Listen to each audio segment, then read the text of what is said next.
नमस्कार। TV 20 express news आप देखना शुरू कर दिए हैं और मैं हूं आपके साथ सुभाष।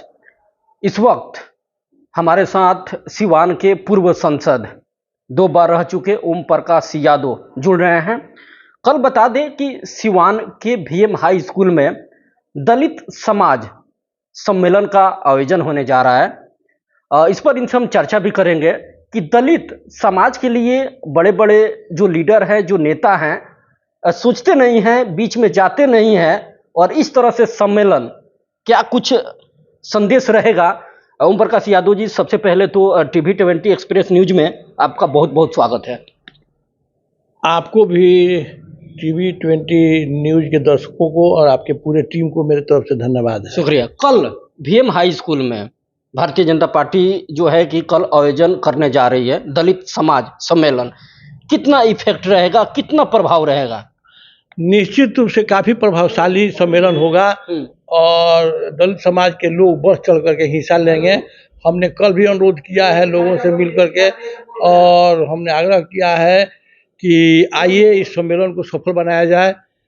देखिए, माले का बढ़ने का कारण है सीवान में कि दूसरे दल के लोग उन लोगों के वर्ग में नहीं जाते हैं, उनकी दुख सुख का भाव दलित समाज में भाव नहीं लेते हैं, जिसका नतीजा हुआ कि सीवान में माले बढ़ा। जब हम जाएंगे किसी के दुख दरवाजे पर, उसका दुख सुख जानने का प्रयास करेंगे, अपनत्व की भावना बढ़ेगी, तो वह दूसरे दल में क्यों झांकेगा, क्यों जाएगा। जहाँ तक दलित समाज सम्मेलन की बात है, आपने देखा होगा हमारा घर भी दलित समाज के घर के बीच में है, लहेज जी। हम बचपन से पले बढ़े हैं दलित समाज के बीच में और हमेशा जब हम राजनीति में भी आए और राजनीति के पहले भी हम दलित समाज के बीच में रह करके उनकी खिदमत करना, उनकी बात को सुनना, उनका सहारा बनना मेरा दायित्व बनता है। और जब हम सांसद हुए तो उसमें जाति और पार्टी का बंधन तोड़ करके वह समाज हमको बढ़ चढ़ करके मदद किया। जब हम सांसद नहीं थे तो एक पप्पू राम लड़का है, वो हमको ले जाकर दिखाया कि दलित समाज के बच्चे इसी में पढ़ते हैं। वह उसमें 1 मिनट भी रहने लायक वह नहीं था। हमने उसी दिन कहा कि जाइए हम इस छात्रावास को बनवाएंगे और हम धन्यवाद देंगे सीवान की जनता की तरफ से। आर.के. सिंह हमारे बिजली विभाग के मंत्री हैं, उनसे आग्रह करके 5 करोड़ रुपया लाए और वह छात्रावास 3 मंजिला बनकर तैयार हो गया है। श्रेय लेने के लिए बहुत लोग दौड़ लगा रहे हैं, चक्कर लगा रहे हैं, लेकिन हम पूछना चाहेंगे कि वह छात्रावास जब बना तो बनने का श्रेय किसको जाना चाहिए। उस समाज के बच्चों को पीने की पानी भी बढ़िया नहीं था, अब तो आर.ओ. लग गया है, लेकिन जब हम जिस दिन गए थे पीला पानी दे रहा था वो नल। वह बच्चे अगर पिएंगे तो बीमारी का शिकार हो जाएंगे। तो यह स्थिति थी और हमको सोलर मिला था, पेट्रोलियम कमेटी के CSR के पैसा से हम सोलर लाए थे। हम न पूछते हुए भी दलित समाज के और माले के लोगों के घर में ज़बरदस्ती सोलर गड़वा दिए थे दरवाजे दरवाजे पर। एक मास्टर साहब अपने यहाँ वो गाँव है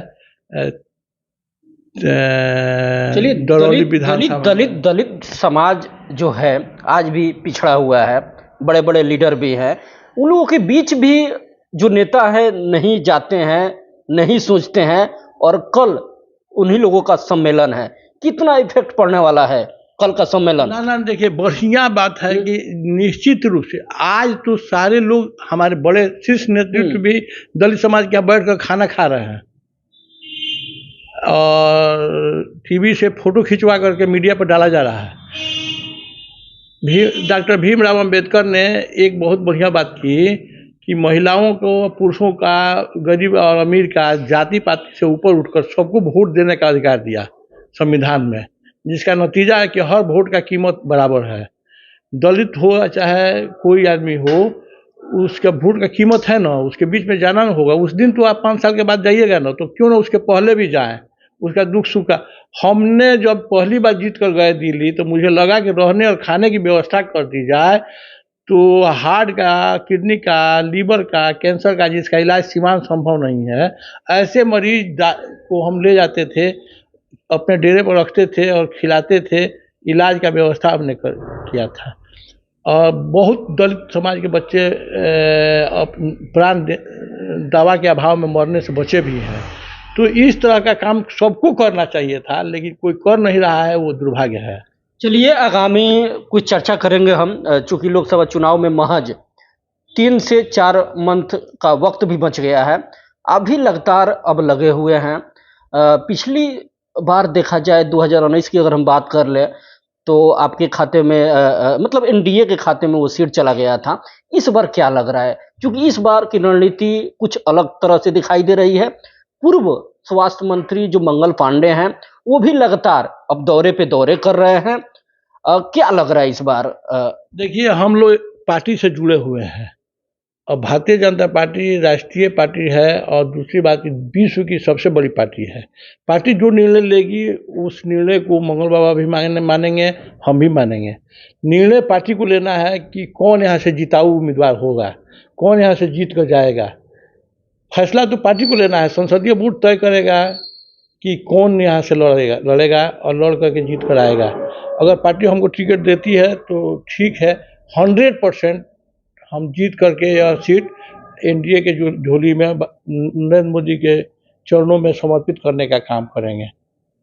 चलिए, चुनावी एजेंडा तो बहुत लोग अब अपना रहे हैं, अपनाएंगे भी, चूंकि लोकसभा सामने चुनाव है। एक देखा जाए सिवान में तो सिसवन जो ढाला है वर्तमान में एक बड़ा मुद्दा बना हुआ है। बड़े बड़े लीडर की कमी है कि हर वोट का कीमत बराबर है। दलित हो चाहे कोई आदमी हो, उसका वोट का कीमत है ना, उसके बीच में जाना ना होगा। उस दिन तो आप 5 साल के बाद जाइएगा ना, तो क्यों ना उसके पहले भी जाएं, उसका दुख सुख का। हमने जब पहली बार जीत कर गए दिल्ली तो मुझे लगा कि रहने और खाने की व्यवस्था कर दी जाए, तो हार्ट का, किडनी का, लीवर का, कैंसर का जिसका इलाज सीमांत संभव नहीं है, ऐसे मरीज को हम ले जाते थे, अपने डेरे पर रखते थे और खिलाते थे। इलाज का व्यवस्था हमने किया था। और बहुत दलित समाज के बच्चे दवा के अभाव में मरने से बचे भी हैं। तो इस तरह का काम सबको करना चाहिए था, लेकिन कोई कर नहीं रहा है, वो दुर्भाग्य है। चलिए आगामी कुछ चर्चा करेंगे हम, चूंकि लोकसभा चुनाव में महज 3 से 4 मंथ का वक्त भी बच गया है। अभी लगातार अब लगे हुए हैं। पिछली बार देखा जाए 2019 की अगर हम बात कर ले तो आपके खाते में मतलब एनडीए के खाते में वो सीट चला गया था। इस बार क्या लग रहा है? क्योंकि इस बार की रणनीति कुछ अलग तरह से दिखाई दे रही है। पूर्व स्वास्थ्य मंत्री जो मंगल पांडे हैं वो भी लगातार अब दौरे पे दौरे कर रहे हैं। क्या लग रहा है इस बार? देखिए, हम लोग पार्टी से जुड़े हुए हैं और भारतीय जनता पार्टी राष्ट्रीय पार्टी है और दूसरी बात विश्व की सबसे बड़ी पार्टी है। पार्टी जो निर्णय लेगी उस निर्णय को मंगल बाबा भी मानेंगे, हम भी मानेंगे। निर्णय पार्टी को लेना है कि कौन यहाँ से जिताऊ उम्मीदवार होगा, कौन यहाँ से जीत कर जाएगा। फैसला तो पार्टी को लेना है, संसदीय बोर्ड तय करेगा कि कौन यहाँ से लड़ेगा और लड़ करके जीत कर आएगा। अगर पार्टी हमको टिकट देती है तो ठीक है, 100% हम जीत करके यह सीट एनडीए के झोली में नरेंद्र मोदी के चरणों में समर्पित करने का काम करेंगे। चलिए, चुनावी एजेंडा तो बहुत लोग अब अपना रहे हैं, अपनाएंगे भी, चूंकि लोकसभा सामने चुनाव है। एक देखा जाए सिवान में तो सिसवन जो ढाला है वर्तमान में एक बड़ा मुद्दा बना हुआ है। बड़े बड़े लीडर की कमी नहीं है सिवान में, नज़रअंदाज भी लोग कर रहे हैं। और घंटों घंटों तक जब ढाले गिरते हैं तो लोग रेंगते हैं।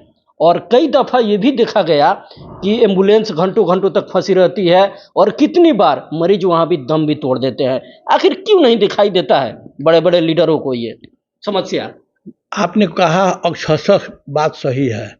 हमारे गांव के एक हसमुद्दीन खां हैं, उनकी चाची गांव से आ रही थी। हम ढाले पर रुके हुए थे आधा घंटा से और हमने पूछा, देखा तो उन लोगों ने बहुत खुशी हुआ कि चलिए एपी साहब मिल गए। उन लोगों ने हमसे कहा कि भाई हम लोगों को हार्ट दिखाना है, हमारी माँ को हार्ट हो गया है। तो हम लाए सिवान दिखाकर, आज वो बची हुई है, वो ठीक है बेचारी। सिवान ने दिखाए वो बची हुई है। उसी दिन हमने संकल्प लिया कि अढ़ाला बनना बहुत ज़रूरी है। हम सांसद थे, हम गए और रेल मंत्रालय से स्वीकृति करवा दी। रेल मंत्रालय इसकी स्वीकृति दे दिया। हमसे कहा कि बिहार सरकार एनओसी दे देगी कि हाँ पुल का निर्माण कराया जाए, हमको कोई एतराज़ नहीं है, और अपने राज्य सरकार को कुछ अंश देना होता है तो हम काम शुरू कर देंगे। उस तो समय राज्य सरकार आखिर नजरअंदाज क्यों की है? क्योंकि ये मुद्दा वर्षों से उस समय हमारे पीडब्ल्यूडी मिनिस्टर नंद किशोर यादव जी हुआ करते थे। हमने उनसे मिला और उनसे आग्रह किया कि सर एनओसी भेजवा देते तो हम पुल का निर्माण करवा देते। तो उन्होंने कहा कि देखिए, बिहार के पास जौहर खाने का पैसा नहीं है और इस तरह का 11 पुल लंबित है पूरे सूबे में, तो इसी लेकर के यह पुल अभी तक नहीं बन रहा है। जो जनप्रतिनिधि लोग हैं, यहाँ के वर्तमान सांसद हैं, चाहे विधानसभा स्पीकर हैं, ये लोग एनओसी तो दिलवा दें और अपने राशि का पैसा, जैसे कि आप देखते हैं नदी पर पुल बन रहा है, उसमें भारत सरकार ने कहा कि 60% हम देंगे, 40% में 20% बिहार सरकार और 20% उत्तर प्रदेश सरकार देगी तो पुल का निर्माण कराया जाएगा। उस समय नीतीश कुमार लालू यादव के गोद में बैठे हुए थे।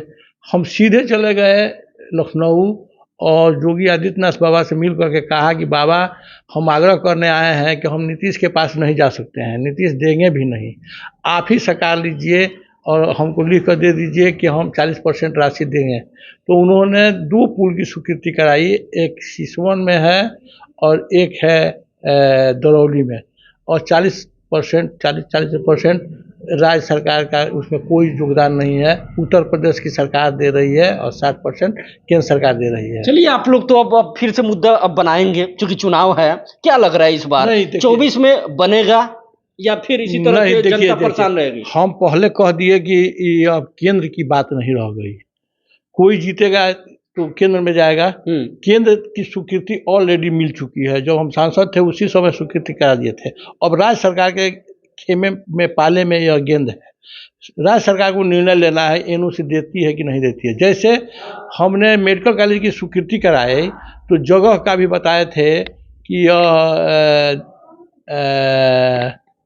जहाँ कुष्ठ आश्रम में बनाया जाए, और जमीन नहीं दे रहे थे बिहार सरकार।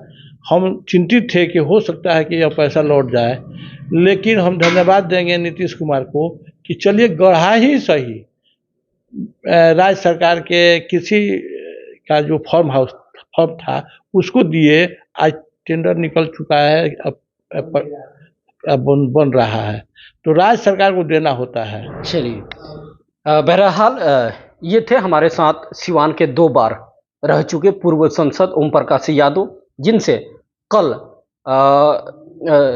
दलित समाज सम्मेलन भी भीएम हाई स्कूल सिवान में होनी है। उन पर भी किए गए सवालों को इन्होंने जवाब देते हुए कहा, और आगामी 2024 जो लोकसभा चुनाव है उस पर भी इनसे हमारी चर्चाएं हुई। बहरहाल खबरों से बने रहे। ये खबर अगर आप फेसबुक पे देख रहे हैं तो पेज को फॉलो कर लें और आप खबर